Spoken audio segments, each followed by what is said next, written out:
In the previous video, we installed ToolPak. In this video, we will learn how to use ToolPak. Let's do a quick data analysis with ToolPak.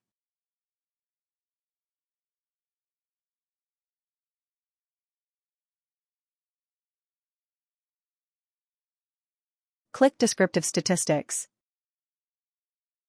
Select Data.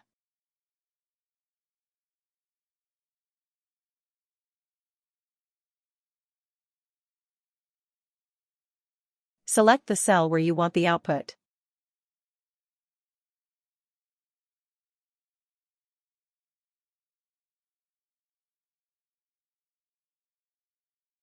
So you got mean, median, mode, standard deviation, maximum, minimum.